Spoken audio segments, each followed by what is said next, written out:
마지막이 아니신가고 그걸 좀 말씀을 해주시겠어요? 작년에 사건과 인물로 본 임시정부 100년을 출간을 했는데요. 그 책을 쓰기 위해서 중국에 10박 11일 동안 직접 발로 뛰면서 상해에서부터 항주, 충칭, 시안까지 다 이제 했어요. 그래서 작년에는 의미 깊은 해라서 임시정부 수립 100주년이 되는 해인데, 우리가 보통 교과서나 이런 데서 임시정부 그러면 상해 임시정부부터 출발을 해요. 그런데 이제 새롭게 밝혀진 게 임시정부가 총 7개 단체가 있었는데 그 중에 4개 단체만 이렇게 아주 구체적으로 조직이 있었던 단체인데, 그 단체 중에서 가장 먼저 생긴 게 러시아의 우수리스크에 1919년 3월 17일에, 보통 이제 우리가 상해 임시정부는 1919년 4월 11일인데 그거보다 먼저 러시아의 최재형 선생님을 비롯해서 최초의 문창범 독립운동가가 그 임시의장이었고, 그래서 그렇게 됐는데 그걸 아무도 모릅니다. 요즘 역사책에는 조명이 안 돼서. 그래서 제가 사건과 인물로 본 임시정부 100년을 쓰면서 최초의 임시정부가 만들어진 러시아 독립운동부터 출발을 했어요. 그래서 다른 책하고 그 구성이 다릅니다. 그래서 임시정부 그러면 보통 상해 임시정부만 생각하는데, 이제 그렇게 러시아 최초에 만들어진 대한국민의회라는 임시정부부터 조명을 해서, 물론 최재형 선생님도 조명을 했고, 그래서 제가 그런 책을 쓴 이유는, 제가 약 한 30권의 책을 냈는데 주로 독립운동에 관한 책이 여러 권 있어요. 그래서 까레이스키 끝없는 방랑이라는 그 고려인 강제 이주, 1937년부터 강제 이주를 시작한 그게 2012년에 책을 냈고, 그 다음으로 또 2014년에 독립운동가 최재형을 냈고, 또 그 이전에는 위안부 소설도 냈고, 뭐 안중근도 냈고, 여러 그 독립운동가들 많이 조명을 해서 작년에 그 책을 쓴 이유는, 나도 그 임시정부 전체 답사를 못했기 때문에 그 전체 답사를 해서 어느 한 사람만이 아닌 그 책 속에 그 유적지를 쭉 따라가면서 누구나 쉽게 이해하고 쉽게 읽힐 수 있게 임시정부 전체를 조명할 수 있는 책을 내려고 일부러 답사를 했고, 마침 그 임시정부 수립일에 맞추어서 그때 그 미리부터 의도하고 낸 책이 사건과 인물로 본 임시정부 100년이라는 책입니다. 사실 나는 그 고려 사람, 고려인들의 역사를 처음 들었을 때 우리 민족의 참 슬픔을 느낄 수 있었던 게, 1860년대 처음 우리 고려인들이 우리 민족이 러시아로 이주하고 난 이후에 연해주에서 어렵지만 나름 민족끼리 잘 살고 있다가 스탈린에 의해 가지고 정말 인종청소와 비슷한 식으로 내쳐진 이후, 그 고려인들이 이 CIS 소위 소비에트 연방이 해체되면서 다시 또 연해주로 역이주, 역이민을 한다는 얘기를 듣고 그 고초에 대해서 상당히 마음이 아팠던 적이 있었습니다. 그런데 이제 잘 사는 우리 조국, 우리 대한민국으로 많은 고려인들이 이제 다시 또 이주를 시작을 해서 근 10만 명 수준의 고려인이 한국에 와서 살게 됐다는 것들에 대해서 자연스러운 현상이다. 당연하다. 그분들은 여기 와서 사셔야 될 우리 이 땅의 주인들이다 라고 생각은 합니다. 근데 내가 이제 듣고 내가 접한 정보로는 이분들이 와서 사실 현실적으로 이 사회에 적응하는 게 그렇게 쉽지 않을 거다, 않다, 그런 얘기를 들었어요.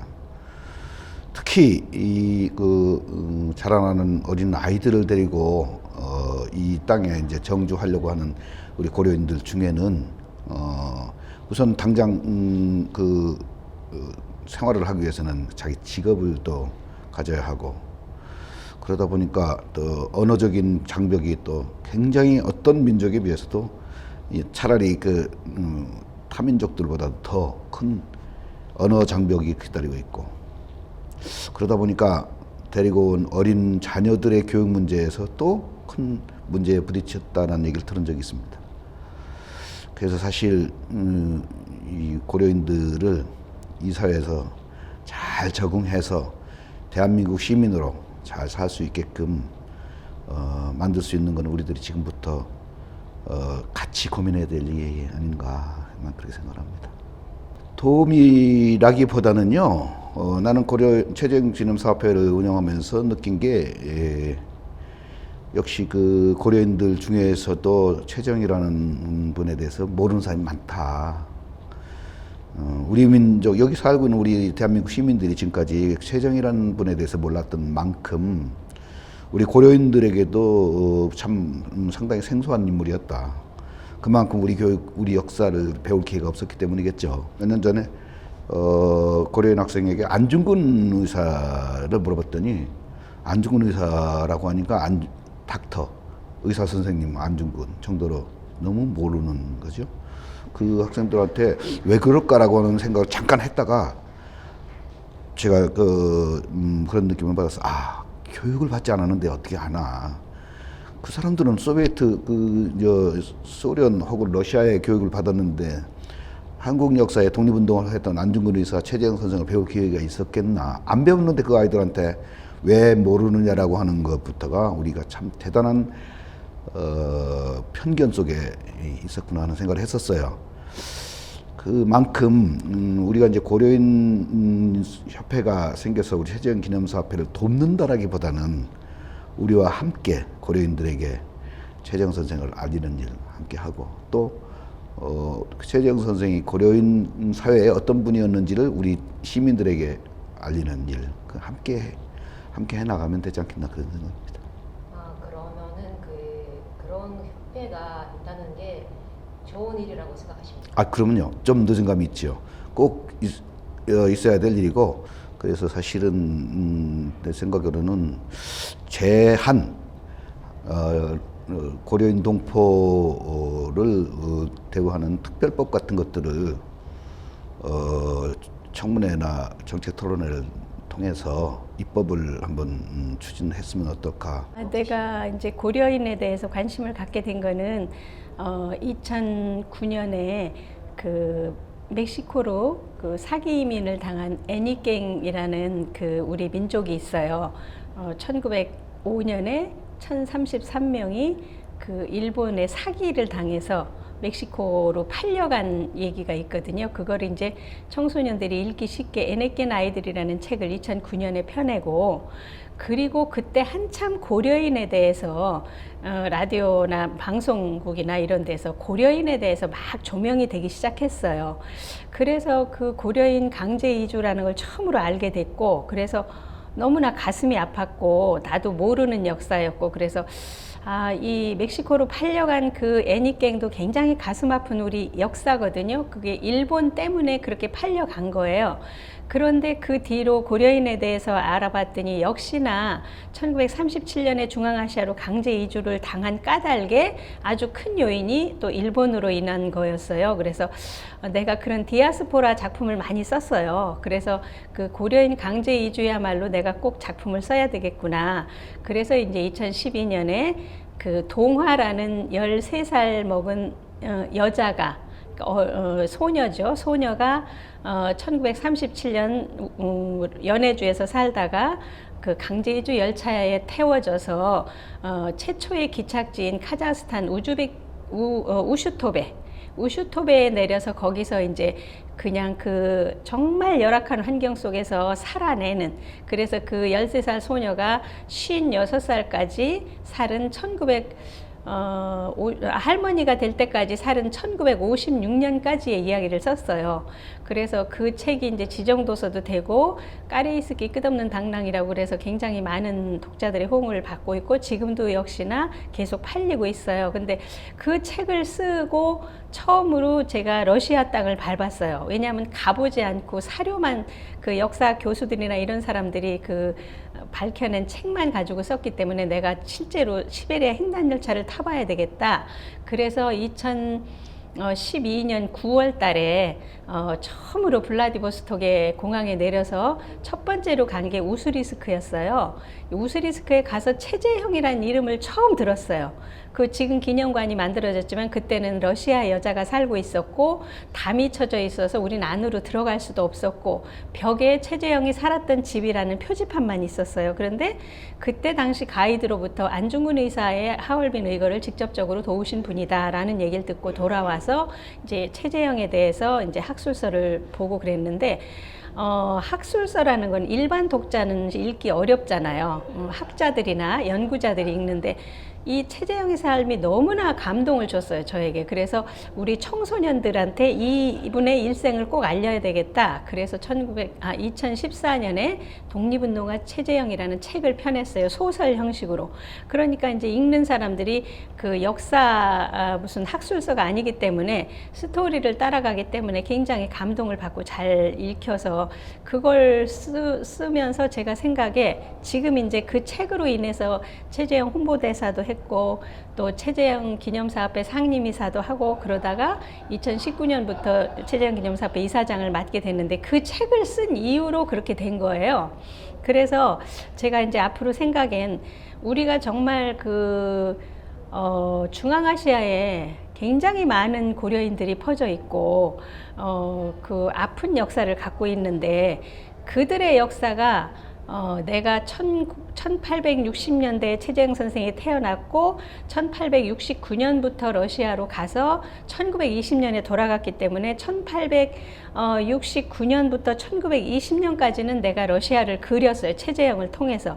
그 이후는 1937년부터 1956년까지의 또 고려인의 삶을 까레이스키 끝없는 방랑이라는 책을 통해서 그려냈어요. 그래서 제 생각에는 앞으로 그 이후에 그 1950년 이후에 강제 이주돼서 러시아나 우즈베키스탄이나 중앙아시아에 살던 그 어떤 주인공을 해서 현재에 이르기까지 그 책을 제가 꼭 쓸 거로 생각을 하고 열심히 준비를 하고 있습니다. 그래서 고려인들이 워낙 많은 시간 동안 디아스포라로 살았기 때문에 내가 그들의 삶을 이미 2권을 그려냈다고 저는 자부하고 있어요. 초기와 강제 이주 이후에 56년까지. 그래서 그 이후의 삶을 완성시키는 차원에서 고려인들에 대한 삶을 그려내려고 준비하고 있습니다.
저는 참 고려인 하면 괜히 짠한 마음을 갖고 있었는데 지금 막연한 그런 생각보다는 어차피 이제 이 사회는 자본주의 사회, 매우 세계 사람들한테 존경받는, 원조를 받던 못 사던 나라가 원조를 해주는 잘 사는 나라가 됐지만, 우리 이 나라가 이만큼 있게 된 동기, 재외 동포들 중에 특히 고려인들은 우리한테 쉽게 잊혀서는 안 될 그런 아주 소중한 존재들이라고 생각을 해요.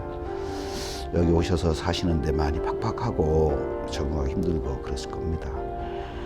저부터 주변에 고려인들을 많이 보살피고 같이 친구해 주시고, 그런데 힘드시고 어렵더라도 용기 내시고 이 사회에 우리 민족에 큰 힘을 내는데 꼭 시민의 한 사람으로서 역할을 하시리라 믿고 그렇게 되기를 응원하겠습니다. 우리 고려인들이 저희가 취재기념사업회를 통해서 고려인 후손들한테 이제 원래는 대학생들만 장학금을 주는데 올해부터는 현재 들어와 있는 또 한국 국적을 가진 고등학생들한테도 올해는 혜택을 줬어요. 그래서 고등학생들도 이제 그 월 생활비 쪽으로 대학생들이 월 30만 원을 주는데 고등학생은 15만 원씩 이미 시작을 했습니다. 그래서 이 고려인들이 가장 이제 열악한 게 한국어 교육이어서 우리도 그쪽에 많은 신경을 쓰고 있고 앞으로 어쨌든 그 대한민국에 지금 결혼도 안 하고 또 저출산으로 인해서 인구도 절벽을 느끼고 이러는 상황에서 그 우리나라에 들어와 있는 고려인들을 우리가 좀 보듬고 좀 도와줘서 그 중앙아시아를 연결하는 어떤 미래의 네트워크의 역량을 충분히 발휘할 수 있도록 우리 사업회는 물론 뭐 주변에도 그렇게 좀 권고해서 이분들이 제대로 그 조상의 나라에 와서 뿌리를 내릴 수 있도록 도움이 된다면 앞으로 많이 신경을 쓰도록 노력하겠습니다.